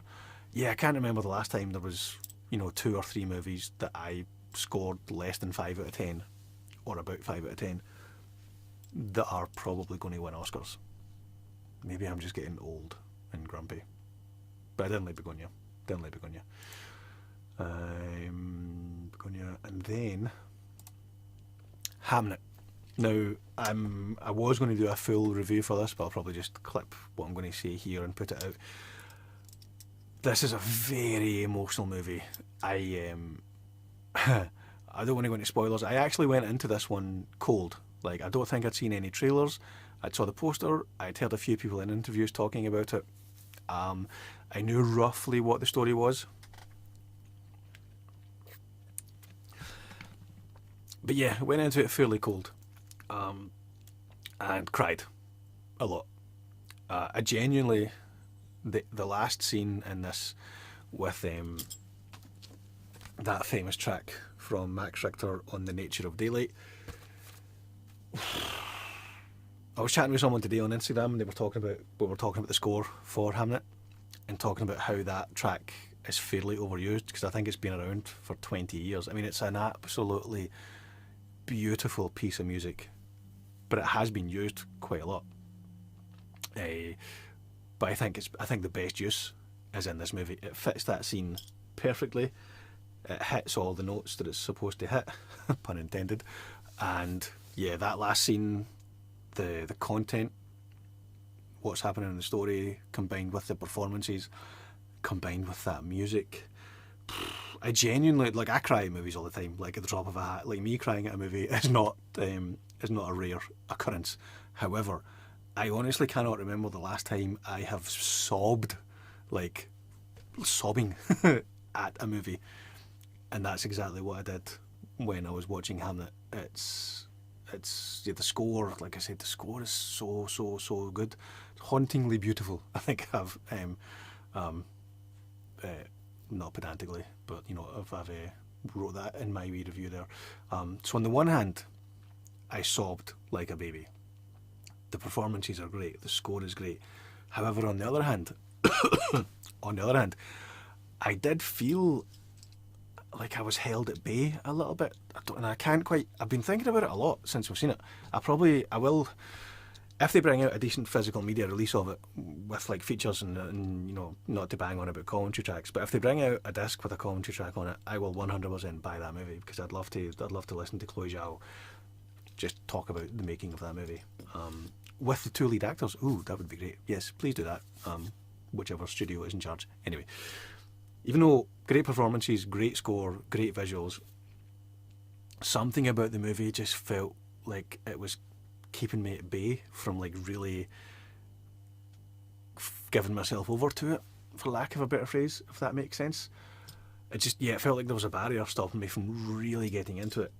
So that's why I think I gave it 7 out of 10. I'll watch it again, and I probably, that might get upgraded to an 8, but I've given it 7 out of 10. It just felt like something was holding us back from really getting into the movie. But like I said, the emotion of that ending, the performances, the visuals, the score, as much as I've said Rose Byrne is my pick for Best Actress, if Jessie Buckley gets it, no issues there, because it is a stellar performance, and it's hard to watch at times given the subject matter, which I won't spoil here. Yeah, I think maybe if I had actually watched the trailer, I maybe wouldn't have had that barrier of entry because I would know a little bit of more of what I was getting into. But yeah, that was Hamlet. 7 out of 10, but maybe 8. Let's go 7.5 for now. But the score, 11 out of 10. And then lastly, we will go into Wonder Man, even though it's not a movie, but that is what I watched in January. Actually, let's hold off. Let's jump into the comments, and then we'll talk about Wonder Man, because there's a few to get through, and it looks like they're all from Stacey. Right, Stacey, let's rattle through these. Who do you want for the next James Bond villain? Ooh, that's a good one. Everyone's busy talking about the next James Bond. Who do I want for the next James Bond villain? I think let's get a female James Bond villain. Have we had a female James Bond villain? Like the main villain? Have we ever had the main villain in Bond being a female? Let's get a female in there, and let's get Jessie Buckley. Let's get Jessie Buckley as the main villain for the next Bond. I did have my money on Henry Cavill, like literally on the Sky Bet app. I did have my money on Henry Cavill being the next Bond. However, I made that bet like 4 years ago, and I think he has aged out of the role, more or less. There was a brief period where I think Aaron Taylor-Johnson was almost confirmed, but he wasn't, and now the frontrunner is someone whose name escapes me. But yeah, let's get a female James Bond villain. Let's get Jessie Buckley in there. Paul Newman, come back to life at 28.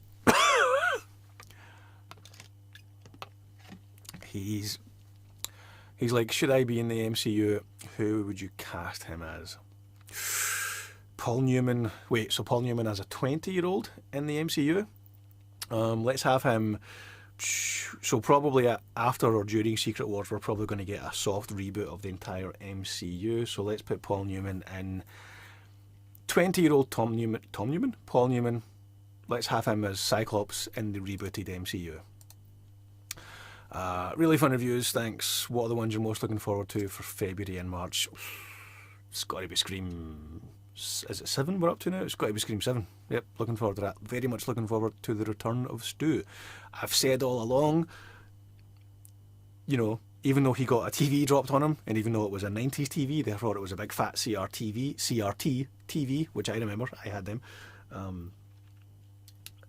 Even though that fell on his head, you could survive that. It's entirely feasible that Stu, in Scream, got the TV dropped on his head, didn't die, went to prison for 30 years, because, you know, murder, but got released 30 years later, because that's what happens sometimes.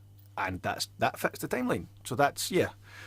Scream 7, very much looking forward to that.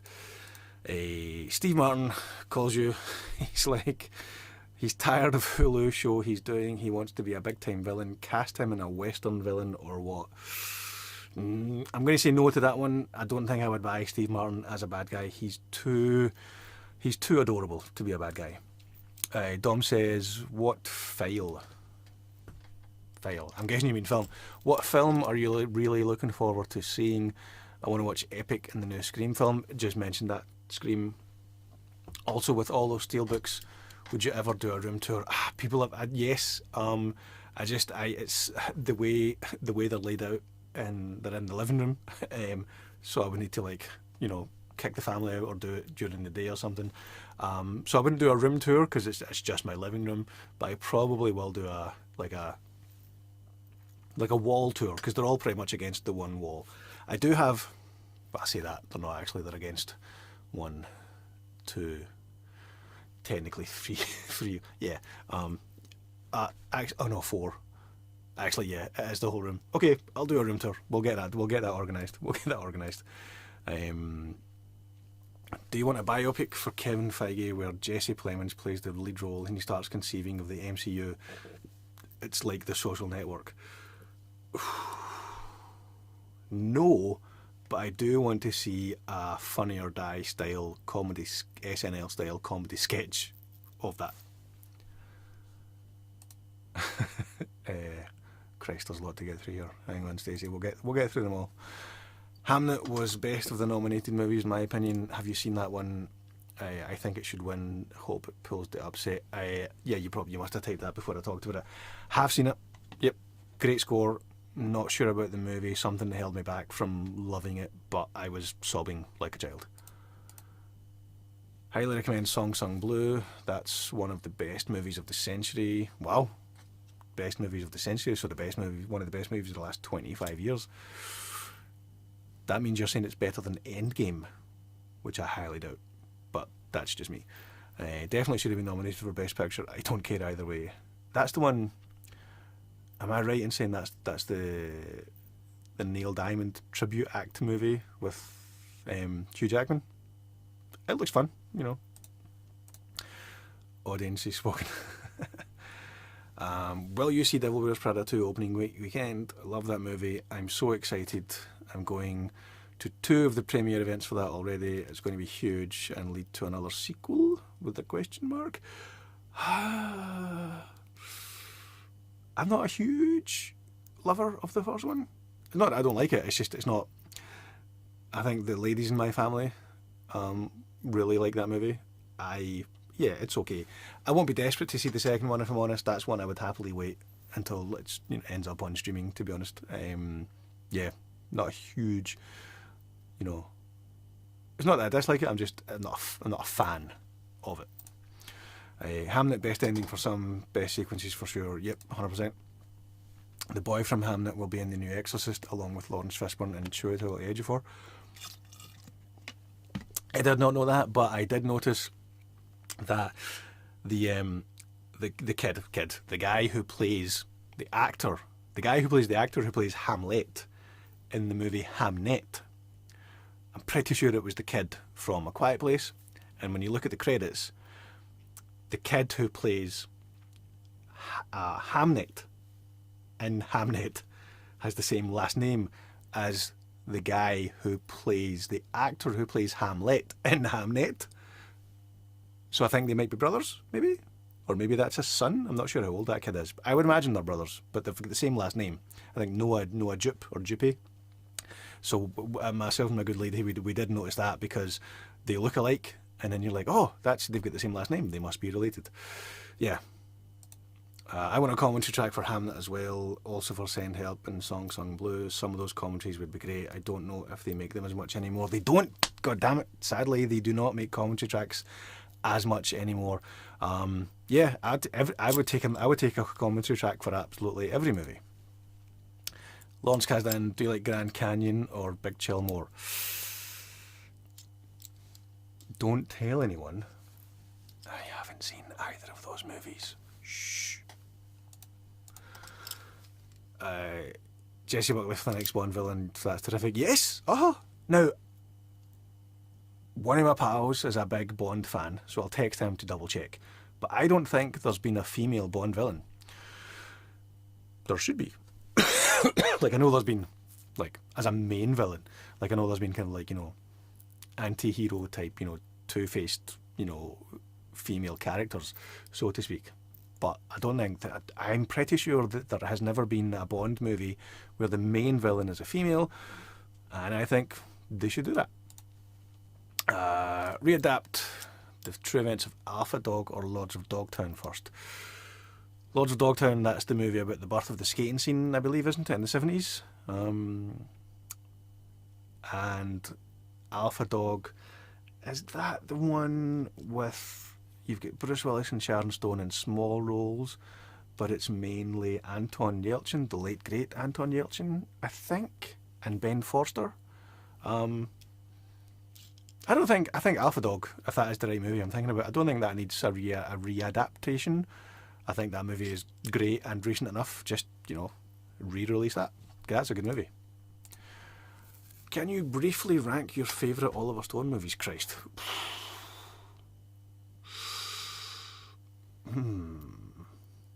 Favourite Oliver Stone movies? The one that keeps coming to mind, I'm not going to rank, all of them, because I need to actually, look up all of them. Natural Born Killers is the first one that comes to mind. Platoon is obviously a classic of the genre, but I think the Oliver Stone-ness of Natural Born Killers, I think, is where I think that's the most Oliver Stone movie. GFK is great as well. I watched that within the last year or so. I sat and watched that with my stepdaughter because she was, it was something to do with school. I think GFK was a topic, so we watched the movie. But yeah, Natural Born Killers is the most Oliver Stone movie, so I would go with that one. Jamie, how you doing, my man? Good evening, sir. Hope you and the family are well. Which animated film would you like to see get a live action remake? For me, it's The Polar Express. I feel there's a better film in there. Yes! Finally, someone else who thinks The Polar Express is not that good. Yep, let's go with that. I would take a live action remake of The Polar Express. I don't know if I want to answer that with anything else, to be honest, because I'm not a big fan of these live action remakes, the quote unquote live action remakes, the photorealistic live action remakes. The Jungle Book was pretty good, the live action remake they did of that. I did enjoy that, that was okay. The live action remake of The Lion King was bloody awful. The charm and the emotion of the animated movies when it's animals, obviously, when you don't have to make them photorealistic, when it's cartoon drawn 90s Lion King, you can draw the emotion on their face, the joy, the laughter, the sadness, the tears, the emotion, the expressions. You can make them look whatever you want them to look. When you make the lions photorealistic, you're very limited with what you can do with their face and their eyes, and that just completely means that the emotion you can show is greatly hamstrung, is greatly reduced. Plus, they made it an extra 20 minutes long. I did like there was the one extra song that was a bit catchy. I think that did get stuck on your ear, like something about my brother. That was a catchy tune, but they didn't need to make it 20 minutes longer. And The Lion King is, I think, a top 10 movie for me of all time. It's my favourite Disney movie. It absolutely did not need to be remade. Oh no, wait, that song was from Mufasa, wasn't it? The brother song. Yeah, the Disney live action remakes, I don't think they need to exist. Other than The Jungle Book, I have yet to see one that I didn't dislike. Good idea, James. Not sure for which one, but I'll take it. Thank you. How we doing, my man? It's Mike. Hey, mate. Hope you're doing well. I am doing good. How are you? You've been killing it on your channel. Well done.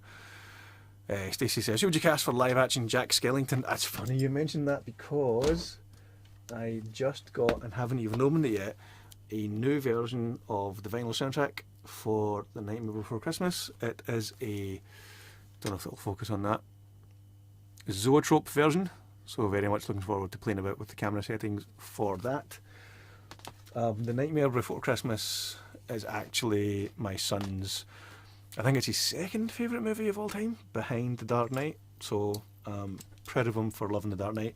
Nightmare Before Christmas, yeah, it's okay. Live action Jack Skellington, dare I say Johnny Depp? That's the first one to come to mind. Although we probably might need someone. Do we need someone younger? No, so let's go with Johnny Depp. Dom says Electra King from The World Is Not Enough was the closest to. Yeah, but she wasn't the main one, I don't think, was she? Plus, that's a bloody terrible movie. Is that the one with is that the Madonna song?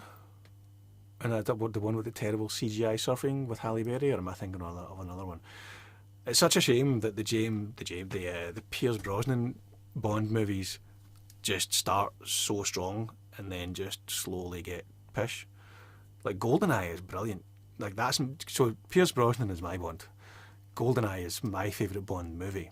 I think your favourite Bond movie, therefore your favourite Bond actor, I think that's definitely tied to how old you are and the age that you are when you saw it. Like GoldenEye came out, what, 95, I think? So I would have been 11, 12. So yeah, that's my Bond. And GoldenEye is a brilliant action movie. It's my favourite Bond movie. But then Tomorrow Is Not Enough isn't as good, but it was okay. And then The World Is Not Enough, and then was it Die Another Day? Or was it Die Another Day and then The World Is Not Enough? Either way, GoldenEye is great. Tomorrow Never Dies is okay / good. The other two are pretty poor. How we doing, Collector Movie Man? I think your name is Mike, if I remember rightly. I'm good, mate. Thanks very much. It's been a long time since you've done a live stream. It has been a long time since I've done a live stream. I'm hoping that I will get back into the habit of doing the monthly live streams, the roundups, where I'll go through my letterboxd diary and talk about everything I watched in the previous month. In 2024, when I first started the channel, I think that's when I started it, I got into the habit of doing it almost every month, and that was good. Sometimes I did a 2-in-1 month where I would, it had been 2 months, so I just did, here's August and September. But yeah, last year I the day job and then the film festival coverage and whatnot took up a lot of my time. So I did do live streams last year, but it wasn't the roundup videos. It was mainly the I did a live stream roundup for the Glasgow Film Festival back in March, and then did one for the St Andrews Film Festival. That was April or May. And then the Edinburgh Film Festival, which was August. But yeah, hopefully I will I'll stick to it this year. Collector Movie Man, did you end up seeing the new Michael trailer, and are you looking forward to it? I did see it. I don't know. I'm reserving judgment on that one. I'm not desperate to see it, but I wasn't a huge Michael Jackson fan, so it's not like I don't have that connection to the subject matter. I'll go and see it, and we'll see. But I'm not desperate to see it. Stacey says, what you like better, Crocodile Dundee 2 or Lethal Weapon 4? Ooh, shit, that's a good question. I mean, they're different genres. I'm going to go Lethal Weapon 4. All the Lethal Weapon movies are good. My ranking of the Lethal Weapon movies would be 2, 1, 4, 3. But they're all good. And Jet Li is really good in Lethal Weapon 4. And Mel Gibson has teased a 5th Lethal Weapon movie. If they're going to do that, they really should get their finger out, because those guys are not getting any younger. Although, Mel Gibson has been in a few movies in the past 4 or 5 years. What did I last see him in? I mean, he directed that Mark Wahlberg flight hijack prisoner transfer drama movie, like Con Air but bad. Mark Wahlberg with like a terrible bald thing. That wasn't a great movie, but Mel Gibson directed that, so he's obviously still well enough to direct it. But look, he made Braveheart. He gets a pass for life. Mad Max 2 as well. What did I see him last in as an actor? Probably Boss Level, with Frank Grillo, which is brilliant, which is such a fun movie. It's Groundhog Day meets John Wick. I think it's on Netflix. It may be on Netflix or Prime. He was the bad guy in that, and that was definitely fairly recently, and he looked in fairly good shape for a man who's probably in his like mid-70s by now. But yeah, if they're going to make a Lethal Weapon 5, they should really hurry up about it. Stephen Merchant for Skellington. That's not a bad shout. I can see that happening. Yep, that's good, bird. McConaughey as Quint nephew for a new Jaws. Right. Ooh, nah, leave Jaws alone. Like, you already made mediocre slash terrible sequels. Nah, I'm going to say no. We're gonna leave Jaws. Leave Jaws alone. Did you have a good Christmas, good New Year's Eve? We did, mate. Thanks very much. Briefly talked about that at the start of the live stream. Our Christmas was very much. Our Christmas and New Year was very much a Stranger Things themed Christmas and New Year. So even though the finale was a little bit underwhelming, it was a good time. Good time with the family because the family was all like enjoying Stranger Things. Did you see that Gently is coming out with an autobiography? Gently? Am I reading that wrong? I'm not sure. Who do you mean? Let me know in the comments about who do you mean. Who would you cast? Oh, I almost read that as Epstein. Who would you cast as Einstein for his biopic? The guy who played him in Oppenheimer, Tom Conti, a fellow Scotsman, he seemed to look the part, and in the one or two scenes he was in, I bought him as Einstein. So I would cast that. I would do that in two. I do that in two roles, two time frames. So young Einstein, pun not intended. Young Einstein and old Einstein. So old Einstein, sorry Tom, you're old Einstein. Tom Conti as old Einstein, same guy who played him in Oppenheimer. Young Einstein, who would I go as young Einstein? Ooh, let's go with... I had someone in mind. Harris Dickinson popped into my head, but I think he's way too tall. Oh, let's go with Barry Keoghan. So Barry Keoghan is young Einstein until he's like 40, and then Tom Conti over 40. There you go. Barry Keoghan and young Einstein. Did you see Mel Gibson? There's a sequel to Passion of the Christ coming out next year, and it's going to be a two-parter. I did, so yes. However, until I see like official news or behind-the-scenes photos of it actually being filmed, I would take that with a pinch of salt. I know that he wants to do it. I think there is an appetite for that. I actually think that's a really good movie. I'm not going to get into the whole religious debate about it. I'm not a religious person myself. As a movie, I think that's a good movie. I was disappointed that Jim Caviezel. I was disappointed that a fellow Jim Caviezel wasn't reprising his role. I did see the news of the new guy that they'd cast. Yep, I'll go and see them. I don't think it needs to be a two-parter. I think anytime studios announce that they're doing a two-parter like that, it's, even though that's probably an independent movie and not a studio movie, I do wonder, does it need to be two movies? You know, the whole Mockingjay, Deathly Hallows, making it into two parts when it doesn't need to be. It's clearly just a cash grab. But I'm not convinced that's going to get made unless I'm wrong and they actually have started filming it. But I'm not 100% convinced that's actually going to happen. Okay, what Stacey got for us now? They want you to run Paramount, and you're like, hey, I'm going to cross over for Face Off with Scream, or would you cross over Mission Impossible with Scream? Let's cross over. No, I don't want to mix genres. So I'm okay with crossovers, but I don't want to mix genres. So let's cross over Face Off with Mission Impossible. We'll do that, and we'll leave Scream alone.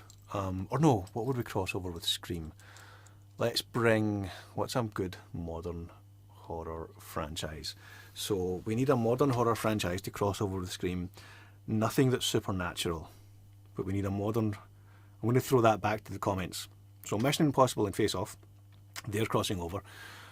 But we need a modern horror franchise to cross over with Scream, but it can't be a supernatural modern horror franchise. So you guys let me know.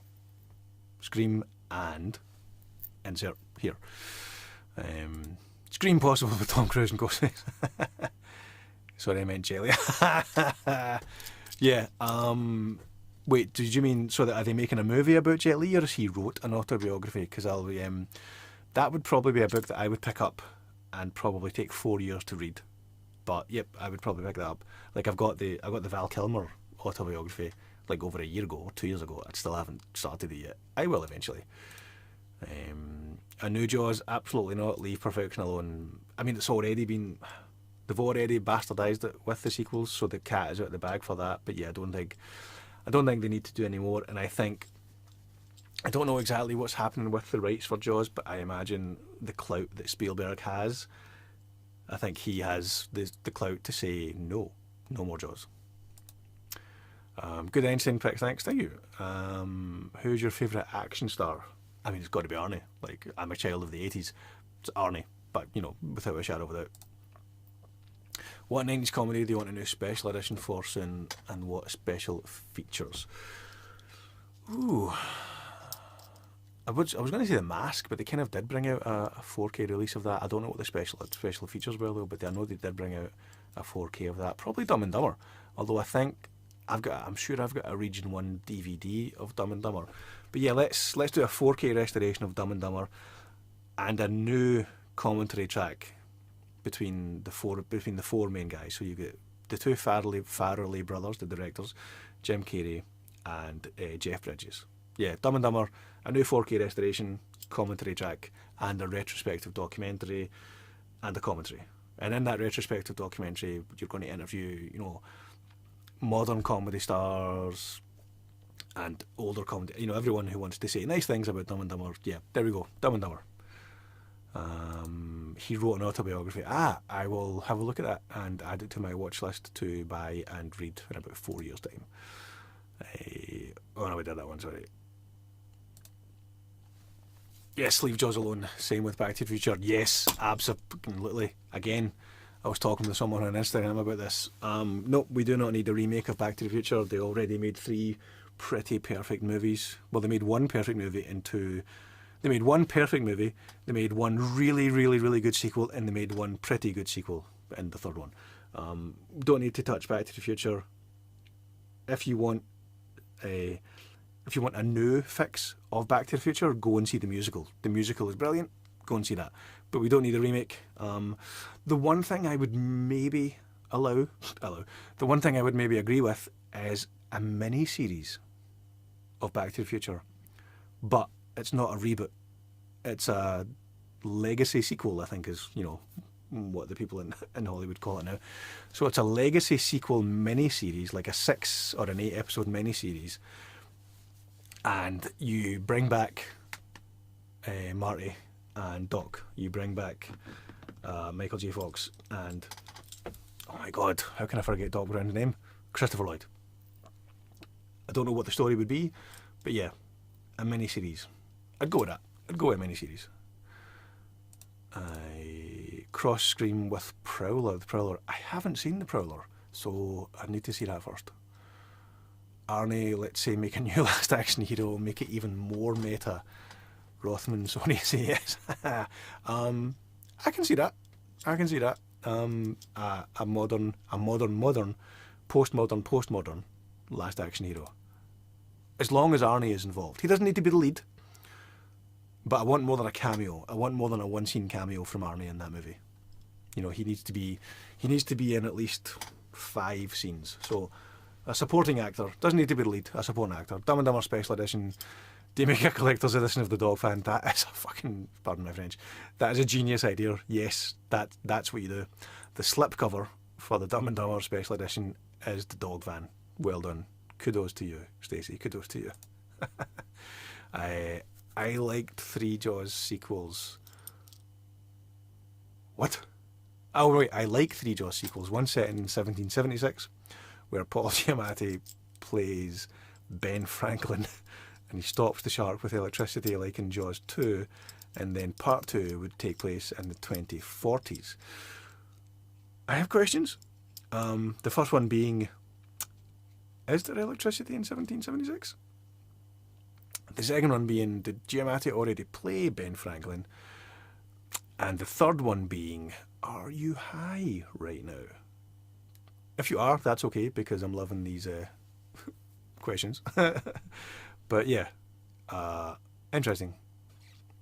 Then make 1 in 20, we're still on Jaws, where sharks are dominant, and McConaughey as Quint nephew, one of them, and Sandra Bullock.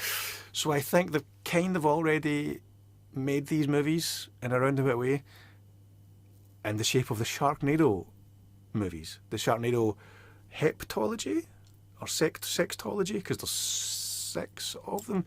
Talk about buying steelbooks. because the designs look cool but the movies are terrible.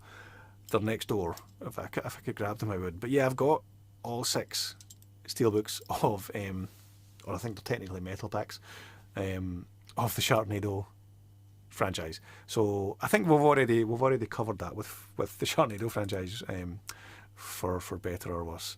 There are movies that should never do a remake of the Lord. These are movies they should never do a remake of: the Lord of the Rings trilogy, Harry Potter trilogy, Back to the Future trilogy, the original Star Wars trilogy, and the first Jaws movie. I'm going to say it's okay to remake Lord of the Rings. I know, sacrilege, but it's based on a book. You know, same with Harry Potter. I mean, they're already remaking that for television. And the new Harry Potter is a young Scottish lad. I got to interview him at the Edinburgh Film Festival, and to my surprise, we were actually allowed to talk about Harry Potter, so that's pretty cool. That's on my channel. If I remember, I'll link to that below. So I'm okay with remaking Harry Potter because they're already doing that. The Lord of the Rings trilogy, I think eventually they will remake it. You know, excuse me. Especially given the built-in audience for that, and the fact that it's, you know, don't remake the movies, just do a reinterpretation of the books eventually. I mean, they're kind of doing that with the Rings of Power series. I watched the first season of that, struggled to get through it, didn't bother with the second series, so not sure how good it is. But yeah, I'm okay if they do that. Collector movie, man. Are you looking forward to the Odyssey this year? It's my number 1 movie. I'm looking forward to it. Nolan for me has been hit and miss over in most recent years, especially with Tenet. I really feel like he needed to be reined in. Like, we talked about Natural Born Killers being the most Oliver Stone movie. That's a good thing for the most part. Tenet, I think, was the most Christopher Nolan movie. But I don't think that was a good thing. I think he needs people to rein him in a little bit and hone his creative instincts, because Tenet was just a mess. But then he comes back with Oppenheimer, which is really good. I really enjoyed Oppenheimer. So hopefully the Odyssey is more like Oppenheimer and less like Tenet. Yeah. Jaws 1776, Jaws 2045, Jaws 2320, save cinema. Yay. Nope, I'm going to say nay. Let's leave Jaws alone. Giving you sequel. I'm not dead tired. Do it now. Oh, you aren't doing that. Give me no. I'm not doing the voice. Well done. I think he invented electricity. John Adams, Paul Giamatti, the role he played. Not yet. Benny yet. Do you know what? I'm not a historian, so I will take your word for it. I was literally talking to one of my mates on WhatsApp about this today. The Thing is, Universal is going to need to make these movies. Oh wait, hang on. You're not talking about the movie, The Thing. You're just saying The Thing is. The Thing is, Universal is going to need to remake these movies. What other IP have they besides the Fast and Furious and Jurassic? That's a good point. I've mentioned that before. Universal's 2 big franchises, Jurassic and Fast and Furious. They need those cash cows to keep being cash cows. But on the topic of The Thing, yeah, don't remake that. Don't sequelize that. You already tried with the prequel and it was pish. Leave The Thing alone. Yes to Collector Movie, man, Dave. For sure, looking forward to the Odyssey. John Leguizamo. Oh yeah, I forgot he was in it. Playing a Cyclops. Is he playing a Cyclops? I didn't know that. Is that a spoiler? That better not be a spoiler. But I did not know he was playing a Cyclops.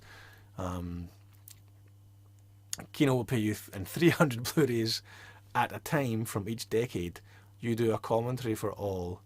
Will you do Serial Mum commentary or Back to School? Oh, Serial Mum, 100%. I remember Serial Mum. That was funny. Catherine Thompson? No. Jones? Serial Mum's a funny movie. I did enjoy that. In fact, is Skeet Ulrich in that as well? Stu from Scream? I remember I had that on VHS. I watched that a lot. Serial Mum, that was funny. I did enjoy it. I remember. I don't know why, but I vividly remember the scene where she stabs the lady with like the fire poker, but because it's got that little hook, when she takes it out, it rips out of her, but it takes like half of her liver or kidney or something like that, and it's like jiggling on the end of the fire poker. I don't know why, but that scene and that shot has lived rent free in my brain for 30 something years. Cash that, maybe just have a bunch of Blu-rays to pay. I'll take it. If they give me 300 Blu-rays and some cash, I will happily do a commentary for every one of them. Right, I'm going to leave the comments there, guys. I'm going to jump back in. We're going to talk about Wonder Man, and then I think we'll bring the stream to a close. So Wonder Man, the latest MCU TV show. I think they've been sitting on this one for a while. I think Yahya Abdul-Mateen and my memory is terrible just now. What is the other lead actor's name? The guy who played Trevor Slattery. Ben. Jesus Christ, my memory is terrible. Let's go into this. Ben Kingsley. How can I remember that name? How can I remember Yahya Abdul-Mateen II, but forget Ben Kingsley's name? Anyway, let's start that one again. Wonder Man, the latest MCU TV show from Disney. I think they've been sitting on this one for a while. Destin Daniel Credin is the director of, I think, most of the episodes. I think he's the quote-unquote showrunner from it. Guy who did Shang-Chi and I believe has directed the latest Spider-Man Brand New Day movie. So that makes me think they've been sitting on this for a while because, he spent the last year and a half doing Spider-Man. Anyway, this was a surprise. And rather than me giving you my thoughts on it, I'm going to read Iman Vellani, aka Miss Marvel, her letterboxd review. So, this is what Iman, aka Miss Marvel, had to say about Wonder Man. Watch Wonder Man. And if that wasn't convincing enough, allow me to briefly tickle your inner skeptic with a list. If you like movies, watch Wonder Man. If you like movies about movies, watch Wonder Man. If you're a Midnight Cowboy fan, watch Wonder Man. If you've seen every Marvel ever, or no Marvels at all, watch Wonder Man. If you prefer your superheroes human first and super second, watch Wonder Man. If you are a little sucker for mentorship buddy comedy, watch Wonder Man. If you forgot what sincerity looks like, watch Wonder Man. If you miss Ben Kingsley's America delivery, watch Wonder Man. Excuse me. Oh no, my cup of joy is empty. If you're craving something breathable and refreshingly uninterested in assaulting you with lore, watch Wonder Man. That's my only caveat. I would have liked a little bit more lore. Just a little bit. If you appreciate some ball or needle drops, watch Wonder Man. If you miss when the MCU was grounded and kinda weird and small and a little sad, or perhaps you felt like something's been missing lately and you can't quite put your finger on it, congrats, you found it. Watch Wonder Man. If you like people who clearly... Let me try that one again. If you like people who clearly care, Wait, am I reading that wrong, or is it... If you like when people who clearly care make movie projects for people who really care, watch Wonder Man. Okay, that's all I've got. To summarise, WWM, watch Wonder Man. Note, this message was written under the pure influence of joy. No Kevins and or Feige's are currently present. That's just adorable. Iman Vellani reviewing Wonder Man, an MCU show, when she herself rose to stardom in an MCU show. It's just like the adorable levels of this is off the charts. So that's what Iman Vellani had to say about Wonder Man, and I agree with all of that. Apart from the lore bit, I would have liked a tiny little bit more lore. I really liked Wonder Man. Definitely one of the best MCU shows in recent memory. Loki season 2 specifically is the top MCU show for me. I think a close second would be Moon Knight. I really liked Moon Knight, and I really hope we see more of Stephen Grant in the MCU. But yeah, I would put Wonder Man in the top 5, maybe even top 3 MCU TV shows. Ben Kingsley as Trevor Slattery. Is it Slattery? Ben Kingsley in that role as the fake Mandarin is brilliant. I mean, who could have predicted that in 2013, was it 2013? I'm pretty sure it was 2013 when Iron Man 3 came out. A, who could have predicted the twist with the Ben Kingsley character, the Mandarin, in that movie? B, 10 years later or 8 years later, that character would make a return in Shang-Chi. He actually made or at least he was mentioned in one of the short movies they used to put on the DVDs, where he's broken out of prison by the real Mandarin's people, and then that kind of like ties in to Shang-Chi. But yeah, who could have predicted that that character originated in 2013's Iron Man 3, brought back in 2021's Shang-Chi, or 2022, and then yet again in 2026's Wonder Man. And no spoilers, but, you know, the door is open. He could make a return. Yeah. Iman put it better than I possibly could.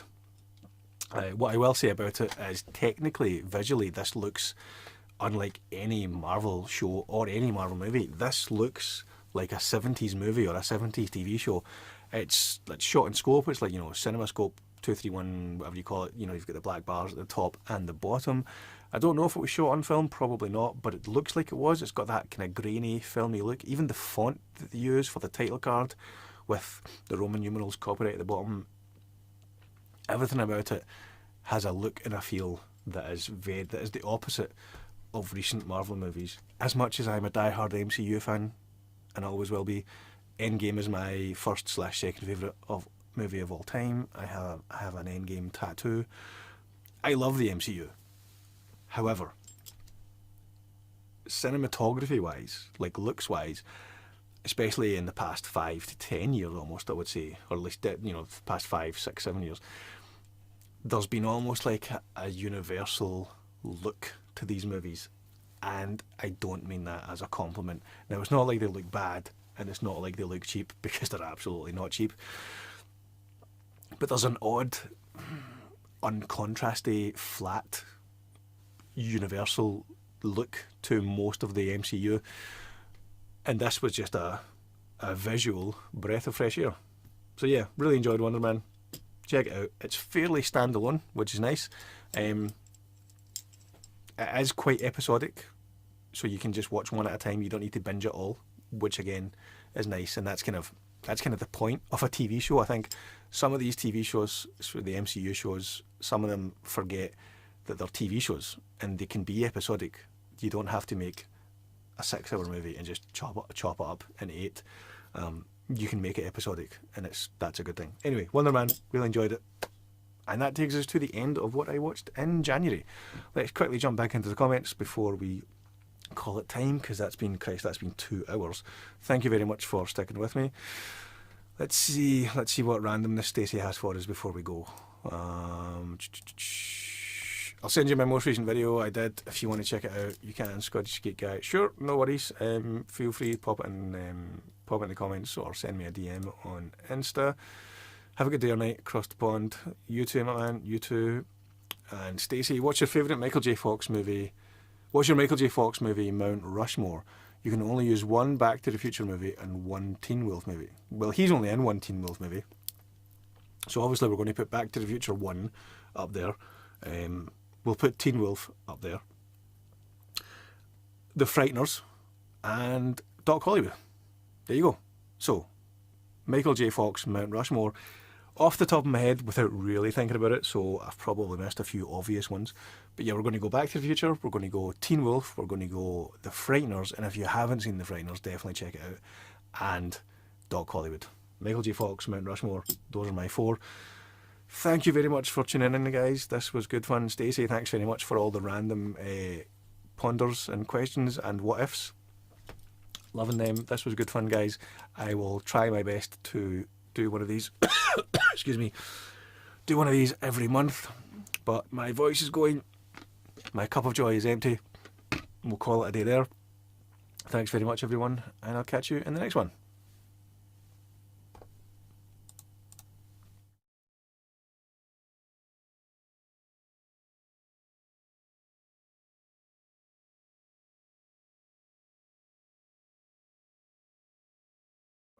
hang on. So before I go, I just noticed. So, something that I wasn't aware of. I thought that this was the Jurassic Park soundtrack. It's not. It's from Germany, so the cover is in German. It's not the Jurassic Park soundtrack. This is actually the audio version of the story of Jurassic Park on vinyl in German. Let me see if I'll play it just now and turn up the volume. So, yeah, that's not the soundtrack. That's the audio version of the movie, like the kind of the novelization audio book version, in German. So at least it's a pretty picture disc and a very cool pop-up record sleeve. But it does mean I am going to have to track down a copy of Jurassic Park on vinyl. Sadly, they're very expensive on eBay, at least the Mondo releases. There's a few different ones. They've been on my watch list for a while, but they're very expensive. And I've always held off because I'm like, oh, it's okay. I got this one. I never actually got around to listening to it until the other day. Yeah. It's not the soundtrack. So, yeah, that's an odd one. Anyway, thank you very much, and I will catch you guys in the next video.